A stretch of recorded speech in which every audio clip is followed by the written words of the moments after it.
How did you guys get into the Well, storage? Anderson, actually, for 15 or 20 years, I was a top-ranked international male escort. I'm just in Los Feliz with my friend Barry, and we've just had a serious accident. Some stars of a popular auction show took a break at Chieli and never returned to your screens. What really happened to them? Casts from Storage Wars went from dominating headlines to disappearing without a word, and the truth behind it will leave you stunned. For over a decade, the show had America's reality television in a chokehold, with feisty auctions and brutal business decisions as its highlights. I'll stay down here by these guys and you go stand down there, and we'll bid against each other. I'll throw them off. They won't know what's going on. But over the years, something shifted.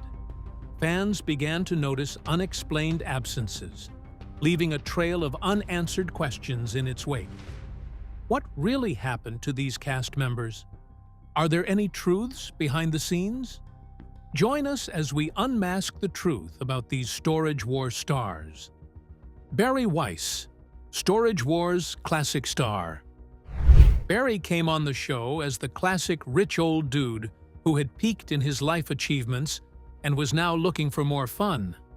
He was one of the earliest stars of the show, who came in his vintage car and stylish wear. But there was something else that stood out about him. He loved gloves. This mix of style and excitement about discovery immediately made him a popular figure on the show within months.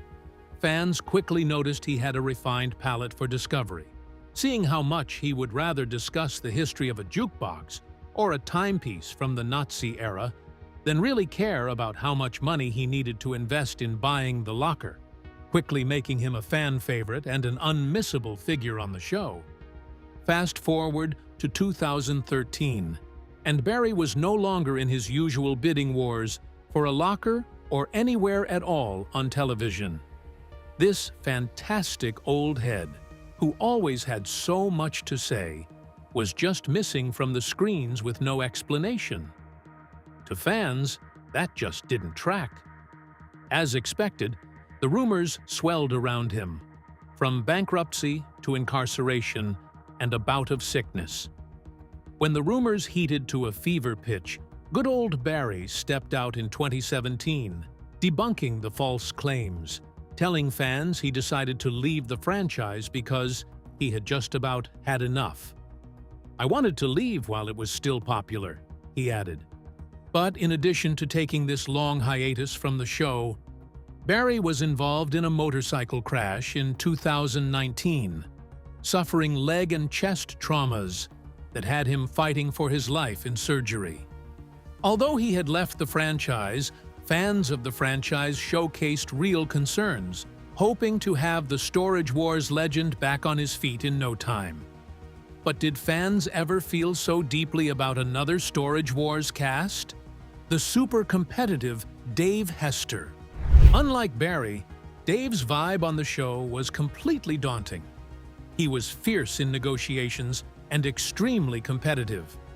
His persona was the perfect foil to other cast members, which reeled fans in even further.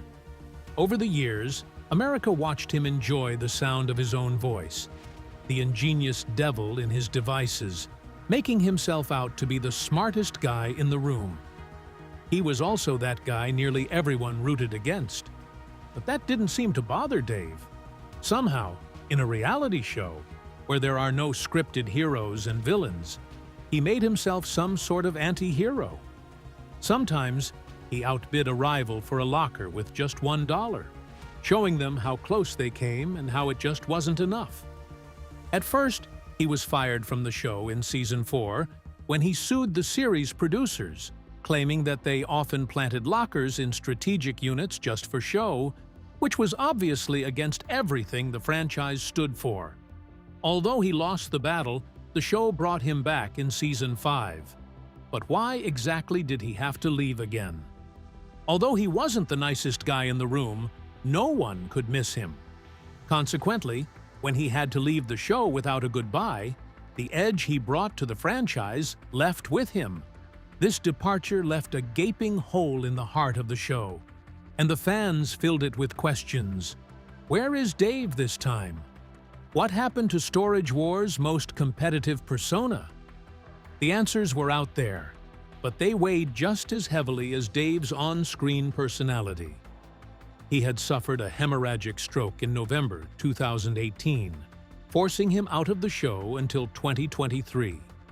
Although he returned for season 16 in June 2015, fans noticed a difference in the Dave they lost and the Dave they got back. Somehow, he let things go more than he used to, even though he kept his competitive edge. But did fans ever find the answers they wanted to Ivy Calvin's departure? Ivy Calvin switches gears. Storage auctions have always been that life where people from different realities converged, from classic car lovers like Barry to competitive glory hunters like Dave.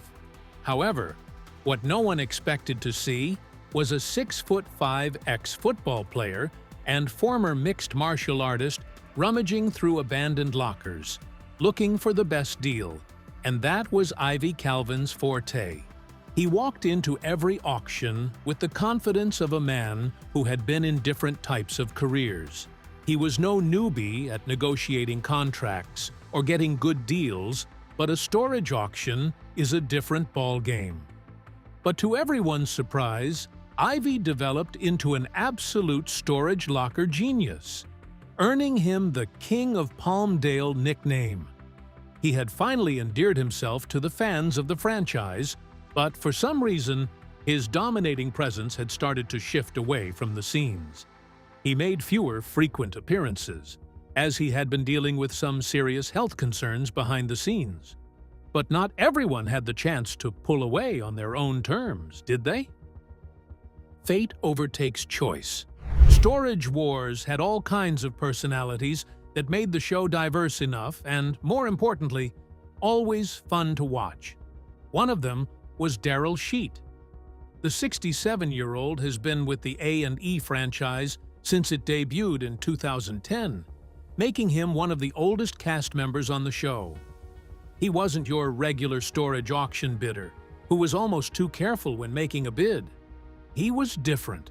He was also 10 toes in when he made a decision, caring little for what happened next.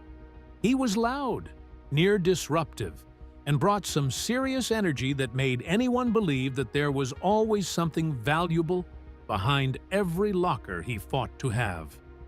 He made bids for storage with the thrill of discovery as his only safety net, earning him the moniker, the Gambler.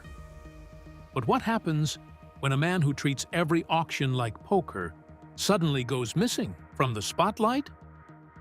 Daryl retired from the show, deciding to take a break after season 12, leaving fans to wonder why he was so insistent on leaving when he could simply continue. Well, behind the scenes, he had been dealing with mild health problems until 2019, when they culminated in a heart attack. It wasn't long before rumors of his death became persistent, but he responded with silence. In that deafening silence, he released social media posts, effectively debunking the news of his death and instead stating that he had severe lung diseases that forced him into surgery and would be back in no time. By June 2025, The Gambler returned to the screens, almost like he never left, barging into auctions and taking the usual risks fans of the franchise had gotten accustomed to. But what if, other than health problems, controversies threatened to rip another great cast from the show? Jarrod and Brandi Passante, a descent to enmity. Jarrod came into the game as another young'un looking to get lucky, following the same old trend. Invest and hope you got the right storage. His persona on the show was superbly down to earth, looking to make some money, and he didn't really care about the fame.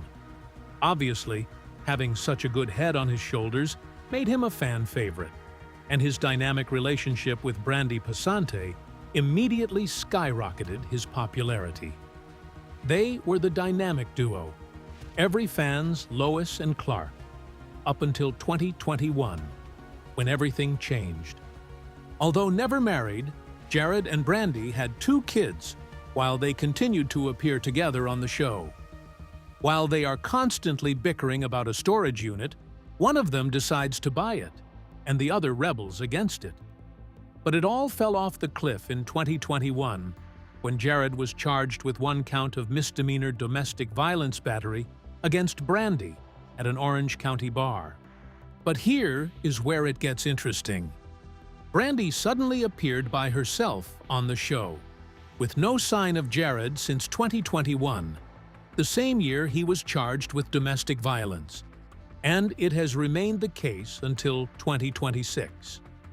Although the show had neither confirmed nor denied that he was fired because of his recent tangle with the law, Brandi showing up alone speaks way too much volume to be ignored. But in a time when controversies seem enough to force a cast member out, what happens when death intervenes instead? The sad fall of Bleo. Talking about an exuberant personality and the absolute nerve to be slick during negotiations, Mark Bleo championed that effortlessly. He was a sweet talker with a knack for being extremely competitive. While most fans considered his blend of extreme competitiveness and slick, laid-back style a cool combination, nicknaming him Rico Suave, others believed that there was more to Mark than met the eye. He was a high roller who came dressed in style, with extra-large shirts and a man purse where he carried cash. But on February 9, 2013, everything changed. Mark was caught in possession of methamphetamine, a banned substance in the United States, which led to his arrest. Following his arrests, rumors swirled, especially about the possibility of him not only having the substance, but possibly being a part of the sales enterprise. At the time of his arrest, he was still a part of the franchise until he was found dead just a couple of days after his arrest. Fans' reactions to his death were mixed, as he had always had a split persona that painted different pictures about who he was and who he appeared to be. But if the fans could not be completely united in their reaction to Mark's demise, how did they react to the death of Moe Prigo? Moe's final days. Moe Prigo was a different breed on the show. He had a style that couldn't be classified into any particular niche. He came on the show with that telling mustache, dapper gentleman class, and a bit of arrogant James Bond style. Moe was a quick-witted menace who was particularly exceptional as a collector of contemporary and classic furniture, and he almost always got good deals when he sold them. Although Moe featured on the show, he was not a storage locker buyer. He only featured on the show if they had pieces of antique or contemporary furniture that interested him as a buyer and a collector. His quick wit and eclectic humor immediately made him popular with fans of the franchise who just couldn't wait to see him appear on episodes of the show, especially with Weiss. Even though he was a guest on the show, his popularity with the fans forced them to take a vested interest in his personal life. It wasn't long before details of his former life as a podiatrist became popular knowledge. He pursued the career for 45 straight years before he dived into the world of collecting antique furniture and being featured on Storage Wars. But the atmosphere soon shifted in 2021 when he lost his life after fighting a 6-year illness at the age of 78. As a popular character with the fans, the reaction was mostly universal. Fans responded with a blend of pain, trepidation, and anger before acceptance set in. But Moe's case was not the first time that a popular cast member of the franchise had died, but was it the last time fans were going to lose another member of their favorite show? The fatal end of a father-son duo. Gunter was a recurring guest on the show who had his own personal life as a musician and photographer before he ever even set foot on the set of Storage Wars. Gunter, however, was not a storage locker buyer himself. He only appeared on the show beside his son, Rene Nazoda. Rene was a massive menace on the show and a fan favorite, who not only had a good eye to spot the best storage locker there is, but also knew how to set the tone. He got under everyone's skin, whether it was shaking up a soda before giving it to Ivy or creating conversations just to force the super competitive Dave into a wry smile. While Renee's sense of humor and witty outbursts were almost second to none, bringing his dad on the show immediately showed the apple did not fall far from the tree. They bounced off each other like Bonnie and Clyde, creating a father-son dynamic that the show didn't know that it needed. Gunther's decision to never really get in on the action besides playing sidekick to his son brought fans to his side, giving him the popularity that he never dreamed of getting on the show. The episodes he had featured on racked up some serious views with a trending hashtag on social media, showing the father and son how far they had gone as a dynamic duo. Gunther, showing his own personality but without trying to steal the spotlight, was important to how the fans perceived him until the inevitable happened. Gunther passed away due to complications from lung cancer in Salt Lake City, Utah, in 2023. Obviously, Renee, who bore the brunt of this death, decided to make an emotional Instagram video announcing his father's death. My dad, 6 months ago, was diagnosed with lung cancer. He's been smoking for 30 years. And last night, he passed away in his sleep peacefully from complications. The video got telling reactions that showcased just how much he was respected every time his and his son's worlds collided. But what happens when fans can't move on from a death? Close, but not close enough. Dan and Laura were two perfect peas in a pod. They completed each other's sentences and gave the show the spark it needed. Dan and Laura were different. They had no interest in the drama, the jokes, and sometimes the spat that often goes on between the stars of the show. Every auction always needs an auctioneer, but fans of Storage Wars were spoiled for choice. They had a married couple who specialized in storage units, estates, business inventories and equipment, plus legal, foreclosure auctions, fundraisers, and appraisals. Not only were they good at finding the properties, but they also had everything else that they needed to be successful in the media business. They have style, class, and quick wit, and a seriously quick tongue. Every time they try to auction a storage unit to the Storage Wars stars, they have everyone's attention, fans, and buyers alike. Words rolled off their tongues in style before they then decided a winner. They were just as important in the grand scheme of things to the show as the buyers of the storage. But something happened in 2014, when everything almost came to an end. A distressed Laura claimed that Don had been talking weirdly in his sleep one Monday around 1 a.m. before he was up in the morning, when he claimed to be feeling lightheaded and plagued with double vision. Vision problems. He tried to shake it off, but that only ended in him collapsing after a shower. Eventually, the hospital figured he had been suffering from a double brain aneurysm. When he was hospitalized, missing episodes of the show, fans of the franchise feared the worst, hoping that he survived. 13 days after he was hospitalized, he was discharged from the hospital after undergoing a successful surgery. While he had been given a 2 to 4% chance of living, he made it through. But did the other casts of the show ever get that lucky? Lucky Emily. Emily joined Storage Wars in Season 10, showing off her skills as an auctioneer. Fans of the show had definitely been accustomed to the life, watching some of the best in the business, Laura and Don, showing off their quick talk and pricing systems. However, Emily did not last that long on the show. Was it for lack of talent? Definitely not. But why leave the spotlight that quickly?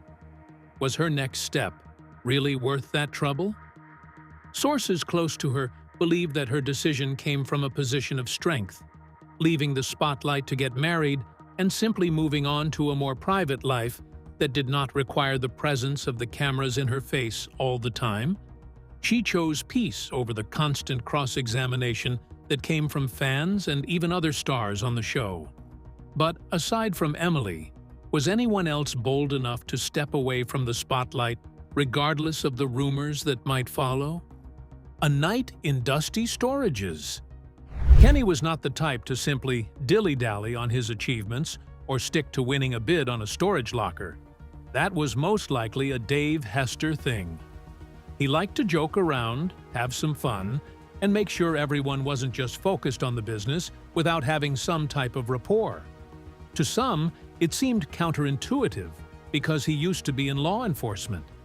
Fans immediately loved his energy, his will to win, but also putting a smile on everyone's face as he did it was just something that couldn't be taught. You either have it or you don't. But something soon changed, leaving fans asking questions about Kenny. How does a regular face on the show suddenly come only sparingly? Kenny, just like Emily, simply felt the need to move on from that life on television and decided to focus on his own side gig, Kenny Do It.